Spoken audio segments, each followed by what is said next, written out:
Hello friends, இன்றைக்கி ஒரு குட்டி ஸ்டோரி பார்க்கலாம். உலகத்திலேயே மிகப்பெரிய அழகான ஆலயத்தை கட்டினவன் தான் சாலமோன் ராஜா. ஒரு நாள் சாலமோன் ராஜா தூங்கிட்டு இருக்கும்போது ஏசப்பா கனவுல வந்து உனக்கு என்ன வேணும் அப்படின்னு சொல்லி கேட்டார்.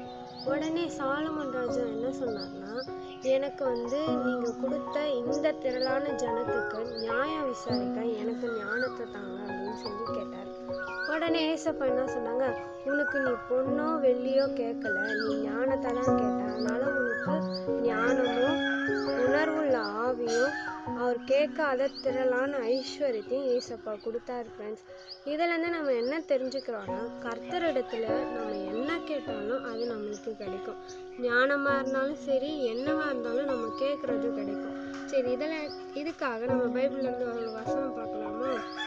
மத்தேயு 7:7 வசனம், கேளுங்கள் அப்பொழுது உங்களுக்கு கொடுக்கப்படும், ஏனென்றால் கேட்கிறவன் எவனும் பெற்றுக்கொள்வான்னு பைபிள் சொல்லுது. ஃப்ரெண்ட்ஸ், அதனால கேட்கறத ஞானமுள்ளதா கேட்டு பெற்றுக்கொள்ளுங்க. God bless you.